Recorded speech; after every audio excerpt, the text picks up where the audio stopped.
Silicon material पासून बनलेला, त्याच्यामुळे तुम्हाला त्याची कोणती ॲलर्जी होत नाही किंवा त्यापासून तुमच्या शरीराला त्रास होत नाही. नेक्स्ट.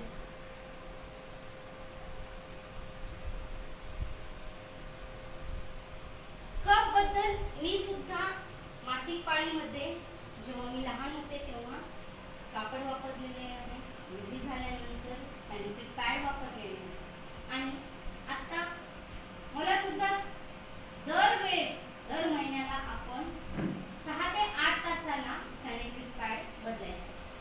म्हणजे साधारणतः भारतात 306 कोटी महिला आहेत ज्या सॅनिटरी पॅड वापरतात. त्या महिलांनी पर मंथ प्रत्येक महिन्याला 12 ते 16 पॅड्स त्या वापरतात. आणि मग ह्या पॅडचं होतंय काय, तुम्ही कधी विचार केला की एकतर आपण त्याला डस्टबिन मध्ये टाकतो किंवा मग जाऊन टाकतो.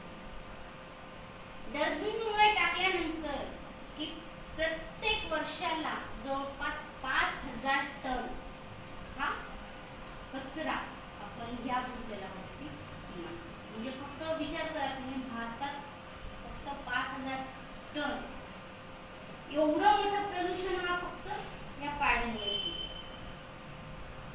मग नेमकं काय होते, या पॅडच्या संपर्कात जे काही सफाई कर्मचारी किंवा ज्या जमिनीमध्ये म्हणजे ज्या ठिकाणी वेस्टलँड आहे तिथे हे सगळे पॅड टाकले जाते, तर त्या ठिकाणाहून वेगवेगळे आजार पसरले जातात. नेक्स्ट.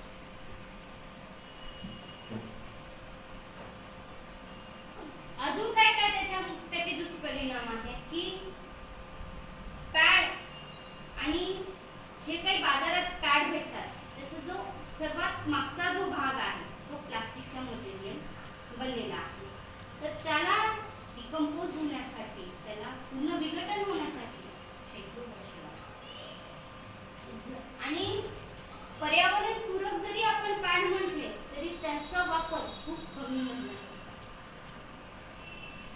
त्या व्यतिरिक्त पाळीमध्ये पॅड वापरल्यामुळे इचिंग किंवा रॅश ह्या खूप कॉमन समस्या आहेत त्या सगळ्यांना. म्हणजे काही मुलींना, महिलांना असं होते की पॅड बदलायला 6 ते 8 तास वेळ नाही भेटला, कधी बाहेर असल्यामुळे किंवा कुठे बाहेर गावी मीटिंग वगैरे असल्यामुळे वेळ होऊ शकतो, किंवा जास्त करून घाम किंवा रॅश, घामामुळे रॅश येऊ शकतो. त्याचप्रमाणे टॅम्पॉन्समुळे टॉक्सिक शॉक सिंड्रोम हा सुद्धा एक त्रास होऊ शकतो. त्याचप्रमाणे पॅडमध्ये असलेल्या पांढऱ्या शुभ्र कापसामुळे ग्लायकोफॉस्फेटमुळे कर्करोग सुद्धा होऊ शकतो. सर्वात महत्त्वाचं म्हणजे की पॅड बनवताना त्याच्यामध्ये जे विविध केमिकल्स यूज केलेले असतात तर त्या केमिकलमुळे आपल्या शरीराला हानी होऊ शकते. काही कंपन्या काय करतात, हे पॅड बनवताना त्यामध्ये काहीतरी सुगंधी द्रव्याचा वापर करतात, म्हणजे जेणेकरून जे शोषके आहेत ते आपलं शरीरातून निघालेले रक्त जे शोषतात तर त्याच्यापासून दुर्गंधी येऊ नये, त्याच्यामुळे काही सुगंधी द्रव्याचा सुद्धा वापर केला जातो. ते आपल्या शरीराला हानिकारक असते. मेन्स्ट्रुअल कप ही 100 वर्षापेक्षा जुनी कल्पना आहे. 1980 मध्ये पहिला द कीपर म्हणून रबराचा कप बनवला गेला, पण नंतर त्यामध्येही संशोधन झालं. बऱ्याच महिलांना ही रबराची ॲलर्जी असते, त्यामुळे 1905 मध्ये सिलिकॉन मटेरियलचा अत्याधुनिक कप हा माझ्या हातात आहे, तुम्ही पाहू शकता, हा कप बनवलेला आहे. साधारणतः या कपाची किंमत 350 ते 1000 रुपये आहे. जरी एकदा ह्याची किंमत जास्त आपल्याला वाटली, पण हा कप 5 वर्षापर्यंत आपण वापरू शकतो.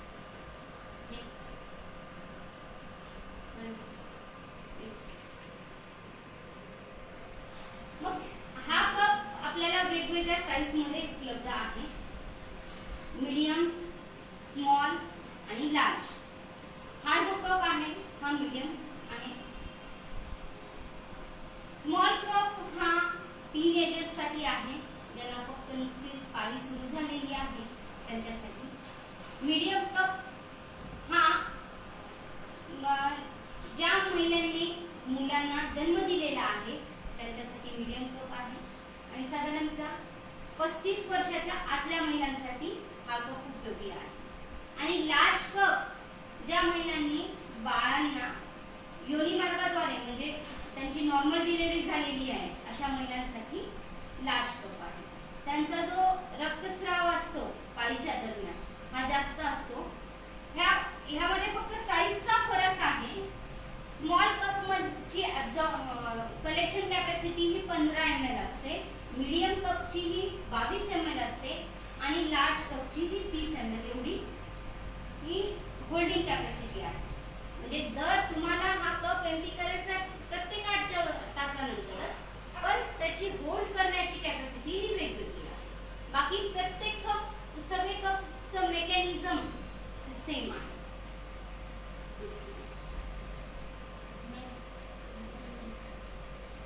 कोणाला कमी जास्त ब्लिडिंग होते ना, तरी पण ते कमी टाइम लागेल. म्हणजे काही जणांना कमी टाइम नाही, 8 तासानंतर एम्प्टी करायचं. जरी तसं ज्या कंपनी ते कप बनवतात ना त्यांचं असं म्हणणं असतं की तुम्हाला 12 hours प्रोटेक्टेड 10 ते 12 तास आहे, पण साधारणतः 6 ते 8 तासानंतर तुम्ही तुमचं कप एम्प्टी करा, कारण की ते आरोग्याच्या हेतूने चांगलं आहे.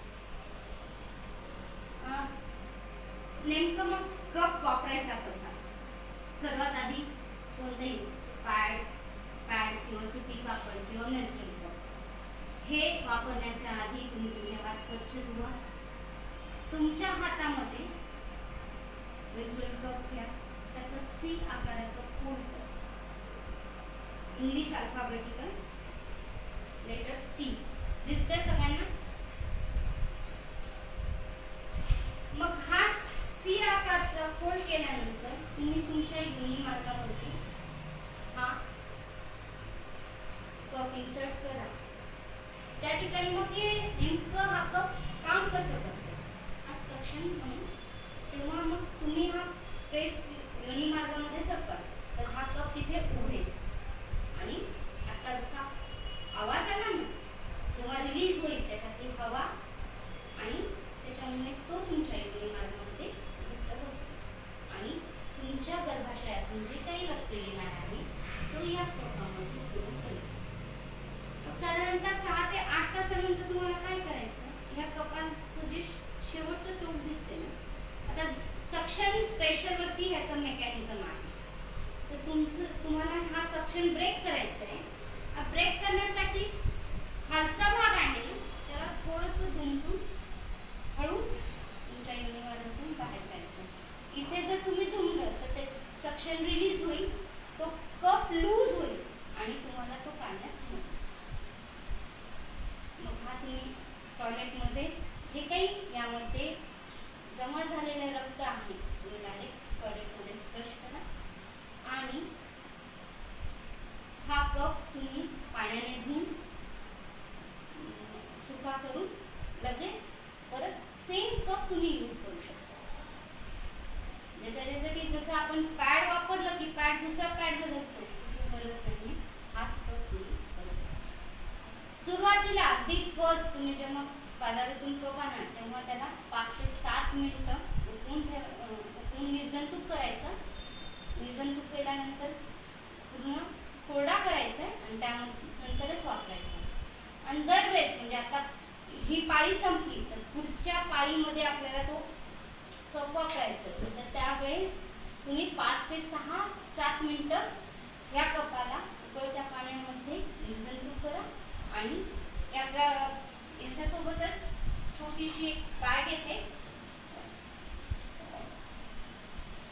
त्या बॅग मध्ये टाकून पण कोरडा कापडाने करायचा का असंच ठेवून द्यायचं? नंतर कसं आहे इतकं हे जो मटेरियल आहे ना सिलिकॉन बेस, म्हणजे काय होते ह्याला नाही का रक्त असं चिटकत नाही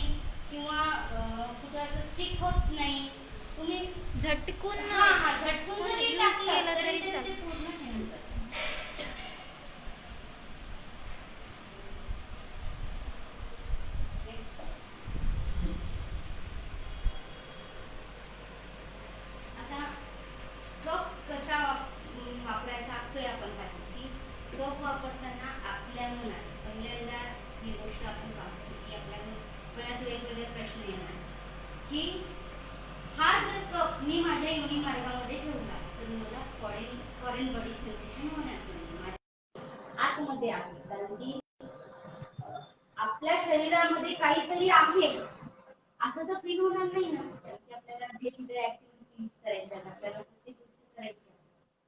तर हा जो आपला योनी मार्ग आहे त्यामध्ये जेव्हा आपण एकदा जर आपला हा कप ठेवला, सुरुवातीला 1 किंवा 2 महिने तुम्हाला जोपर्यंत त्याची सवय होणार नाही ना तोपर्यंत फक्त असं वाटेल, फील वाटेल. एकदा तुम्ही त्याबद्दल एकरूप जर त्या कपाशी एकरूप झाला ना मग तुम्ही नक्की विसरून टाकले म्हणजे पाळी चालू आहे आणि आपण कप वापरतोय आणि आपल्या शरीरात म्हणजे लिटरली नंतर तुम्हाला एक अलार्म लावावा लागेल की नाही आता 8 तास झाले आपल्याला करायचं आहे. इतका कम्फर्टेबल आहे. काही मुली पण आहे. पुढचा प्रश्न असा आहे की या कपामुळे मुलींचे जे कौमार्य असतात तर ते त्याला तर काही जाऊ शकत. ऍक्च्युली कौमार्य म्हणजे मान्य हा योनी मार्गावरचा एक छोटासा पडदा असतो. तो पडदा तुमच्या स्पोर्ट ऍक्टिव्हिटी मध्ये म्हणजे तुम्ही हार्ड एक्सरसाइज करता त्यामध्ये सुद्धा येतो. म्हणजे मुलींचं कौमार्य हे हायमेनवरची नसते, त्यांचा प्रत्यक्ष शारीरिक संबंध आल्यानंतरच त्यांचं कौमार्य आहे. तो जो प्रश्न आहे म्हणजे कप वापरताना सर्वात महत्वाचा मुद्दा असतो की आपण लहान मुलींना हा कप द्यायला पाहिजे किंवा नाही. तर यासाठी की तुम्ही त्यांना म्हणजे एकदा सुरुवातीचे 2-3 वर्ष किंवा आपल्याकडे नाही पण फॉरेन कंट्रीमध्ये पाळी आली की त्यांना सुरुवातीपासून कप वापरणं म्हणजे चांगल्या सवयी सुरुवातीपासून. त्यानंतर नैसर्गिक क्रिया करताना म्हणजे आपण टॉयलेटला जाताना किंवा बाथरूमला जाताना ज्यावेळेस आपल्या पोटावरती दाब देऊ अशा ज्या क्रिया आहेत त्या करताना कप खाली हा सुद्धा म्हणजे कप हा सक्शन प्रेशरवरती एकदा तो त्या ठिकाणी बसला की जोपर्यंत तुम्ही त्याचं इंटरनल प्रेशर रिलीज करत नाही त्यामुळे या क्रिया करताना आणि आपलं योनी मार्ग आणि गुदद्वार आणि मूत्रमार्ग या 3 वेगवेगळ्या गोष्टी आहेत. त्याच्यामुळे त्याचा एक दुसऱ्याशी म्हणजे मूत्र विसर्जन करताना किंवा शोषात जाताना त्यानंतर कप आत पोटामध्ये जाण्याची भीती करणे. योनी कप हा फक्त आपण गर्भाशयाच्या तोंडापर्यंतच बसतो त्याच्यामुळे तो कधीच रिवर्स जात नाही.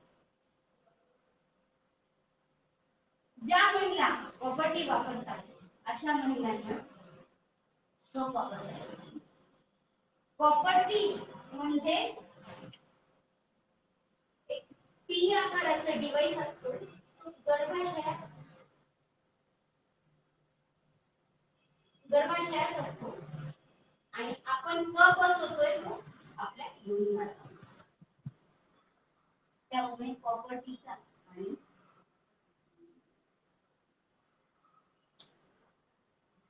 कपामुळे योनी मार्गाला काही इजा होऊ शकते का? कप इतकंच म्हणजे सिलिकॉन बेस्ड मटेरियल मुळे बनलेला आहे त्यामुळे कपामुळे योनी मार्गाला जलतरणपटू किंवा हेवी एक्सरसाइज ज्या करतात अशाच महिला कप काहीच गरज म्हणजे त्या तर वापरतातच कारण की त्यांना म्हणजे पाळी आल्यामुळे नाही का इव्हेंट किंवा ते त्यांचं जे त्यांची प्रॅक्टिस आहे ते नाही. आता ऑलिम्पिक्स चालू आहे आणि त्यामध्ये तुम्ही वाचलं असेल सगळ्यांनी मीराबाई चानू त्या दिवशी तिचं इव्हेंट होतं, त्या दिवशी तिला दुसरा दिवस होता, त्या दिवशी तिने इतकं वेट लिफ्ट केलं. तर म्हणजे इव्हेंट मध्ये पाळी हा काही आपला पाळी ही नैसर्गिक आहे आणि ती काही व्यत्यय आणू शकत नाही. पाळीमध्ये त्या सगळ्या गोष्टी तुम्ही करू शकता त्या तुम्ही रुटीन करता. कपचे काही दुष्परिणाम आहेत, त्या तरी मला तरी कपचे काही दुष्परिणाम दिसत नाही. फक्त तुम्हाला 8 तासानंतर कप रेडी करायचे आहे आणि जेव्हा परत वापरण्यासाठी किंवा एकदा जर तुम्ही कप शरीराच्या बाहेर टाकता त्यावेळेस तुम्हाला ते स्वच्छ करायचं. खूप हायस्ट पॉसिबल एखाद्या वेळेस असं होतंय की बाहेर गावी जर सोसायटीला सुविधा उपलब्ध नाहीये अशा ठिकाणी म्हणजे पाण्याची जरी तुम्हाला उपलब्धता नसली अशा ठिकाणी रिसेट करायची खूप रेअर पॉसिबिलिटी आहे. मला तरी वाटते की एवढं रेअर होणं शक्य नाही, पण त्या ठिकाणी पण तुम्ही फक्त हायजीन मेंटेन करा. तर रिसेट करून म्हणजे आतमध्ये घालण्याच्या आधी आणि नंतर म्हणजे स्वच्छ किंवा कप युनी मार्गात ठेवण्याच्या आधी तो स्वच्छ पाण्याने धुवून ओला करून आणि पुढच्या वेळेस म्हणजे पुढच्या पाळीमध्ये ते जेव्हा तुम्हाला कप वापरायचा आहे त्या आधी तो 5 ते 7 मिनिट उकळत्या पाण्यात स्वच्छ निर्जलीकरण थोड्या कापडाच्या पिशवीमध्ये चांगल्या काही वेगवेगळे शोषके आहेत त्याबद्दल सॅनिटरी पॅड, टेम्पॉन्स आणि कप. कप जेव्हा तुम्ही वापरता तर त्यावेळेस कप युनी मार्गामध्ये असल्यामुळे तुम्हाला फ्रीली एक्सरसाइज करता येते. म्हणजे आपण गोष्टी पाहिल्या की जलतरण करतो किंवा वेट लिफ्टर्स हेवी एक्सरसाइज जे पण करतात सायकलिंग, स्विमिंग, रनिंग ह्या सगळ्या एक्सरसाइज तुम्ही खूप चांगल्या प्रकारे सॅनिटरी पॅड असताना स्विमिंग वगैरे आपण करू शकत नाही म्हणजे कम्फर्टेबल वाटत नाही आपल्याला. टेम्पॉन सोबत त्या करू कॅन्टीन पेड पण केली. जेव्हा सॅनिटरी पॅड आपण आपल्याला त्याचं कॉन्स्टंट सेन्सेशन होतं म्हणजे त्यामुळे आपल्याला मेन्स्ट्रुएशनचं पीअर प्रेशर असते. आपली पाळी आलेली आहे तेव्हा आपण पॅड सोबत आपली पाळी असते तर आपल्याला माहित असते की नाही जागृती करायची नाही त्याचं एक पण टेम्पॉस आणि कपासोबत ती गोष्ट कप सॅनिटरी पॅड मुळे तुम्हाला इरिटेशन किंवा रॅश चा त्रास होऊ शकतो. कप आणि टेम्पॉस मुळे होत नाही. सॅनिटरी पॅड ते शोषकी असतात तर रक्त शोषून घेण्यासाठी त्याला जेलमध्ये परावर्तित करण्यासाठी वेगवेगळ्या केमिकल्स असतात किंवा त्यापासून येणारा दुर्गंधी थांबवण्यासाठी त्यामध्ये वेगवेगळ्या केमिकल्सचा उपयोग केलेला जातो. कप आणि tampons toxic shock syndrome sanitary pad आणि कपामध्ये टॉक्सिक शॉक सिंड्रोम खूप होत नाही पण टेम्पॉन जर आपण टेम्पॉन वापरताना तो आपल्या शरीरात जास्त काळ राहिला आपल्याला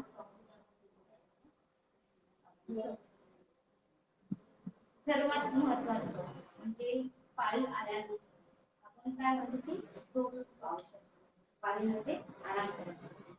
4 दिवस बाजूला जे बसत होत्या पूर्वीच्या काळी तर त्याची महत्वाची गोष्ट हीच होती की पाळीमध्ये नवनिर्मिती होत असते त्यावेळेस महिलांना विश्रांतीची गरज आहे.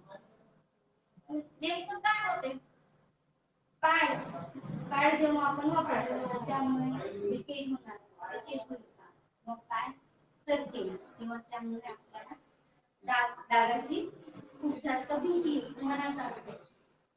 पण कप सोबत तुम्ही शांतता झोपू शकता हे की खूप महत्वाचं आहे.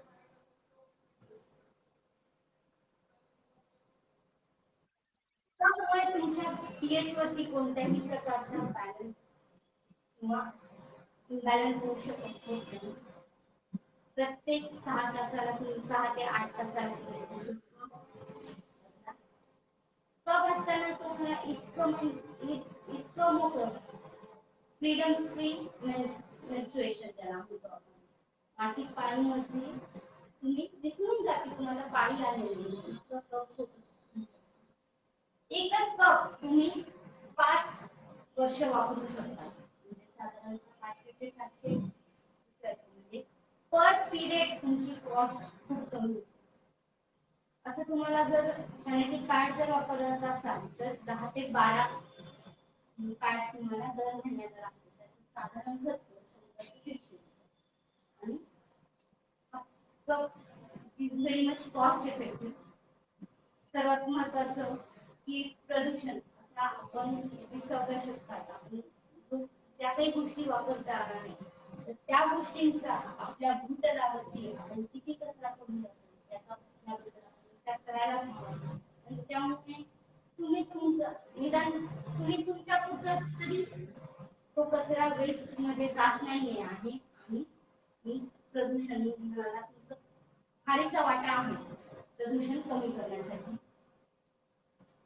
पाळी आली की मुलींना खूप मोठी समस्या असते की काय वापरावं, काय कोणत्या प्रकारचे कपडे. स्टेनिंगचा जो प्रॉब्लेम असतो पाळीमध्ये डाळ किंवा आजकाल हल्ली मुलींना जीन्स किंवा टाईट फिटिंगचे जे पण कपडे आहेत ते पाळीमध्ये टाकतात.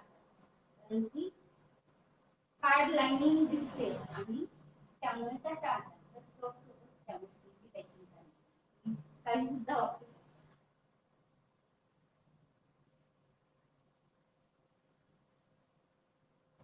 कपचे फायदे पर्यावरण पूरक आहे, आर्थिकदृष्ट्या सर्वांना सोयीस्कर आहे. सर्वात महत्वाचं म्हणजे इचिंग आणि रॅश हा इतका मोठा प्रश्न आहे सॅनिटरी पॅड.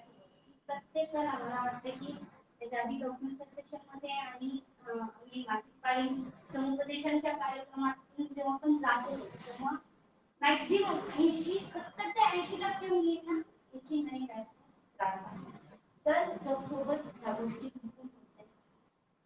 सगळ्या गोष्टी अगदी तुम्ही तुमचं डे टू डे लाईफ करू शकतात. सोबत योगासन प्राणायाम आणि रागाची काळजी नसल्यामुळे तुम्ही रात्रभर झोपू शकतात आणि जंतू संसर्ग होण्याचं प्रमाण खूप कमी होईल. कारण की कपची हायजीनच्या दृष्टीने कप खूप सोपं आहे तुम्हाला. आणि अगदी साबण नसेल त्या ठिकाणी तुम्ही पाण्याने जरी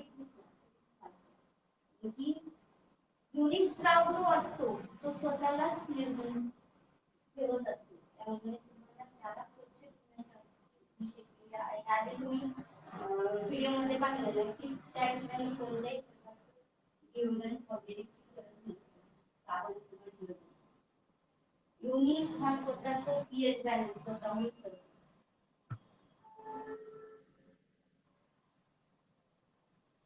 आणि सर्वात महत्वाचं म्हणजे मग तुम्ही मला विचार की तुम्ही पाळीत काय वापरते. ऑफकोर्स मी मागे 1 वर्षापासून पाळीमध्ये सुरुवात मी माझ्यापासून केलेली आहे की मी स्वतः पाळीमध्ये कप वापरला. मी लहान असताना कापडी पॅड सुद्धा वापरलेले आहे. कारण की त्यावेळेस आईच्या किंवा आजीच्या हिशोबाने कापड सर्वात चांगलं असते. त्यानंतर पॅड सुद्धा वापरलेले आहे. पॅड्स मुळे होणारे रॅश आणि इचिंग याला मी सुद्धा सामोरे गेलेले आहे. आणि हा पॅडचा डिस्पोजल इश्यू हा सर्वात मोठा होता. म्हणजे जेव्हा आम्ही हॉस्टेलला होतो तेव्हा टॉयलेट्स आणि बाथरूम मध्ये चक्क पॅड्सच्या अशा एकावरती एक असे ठेवत असते जात. आणि आजही ज्यावेळेस आम्ही इमर्जन्सी सेक्शनच्या वेळेस कस्तुरबा गांधी किंवा ज्या काही हॉस्टेलमध्ये जातोय त्या ठिकाणी त्यांच्या रेक्टर मॅडमच्या आम्हाला आवर्जून एकच विनंती असते की मॅडम मुलींना जास्तीत जास्त सांगा की काय डिस्पोज कसे करायचे. कारण की त्याबद्दल वाटणारी लाज किंवा संकोच मुळे त्या पॅडचं योग्य प्रकारे विल्हेवाट लावला जात नाही. तर त्यासाठी हा जो त्रास आहे तो कफामध्ये नाही. फक्त तुम्हाला साठवलेलं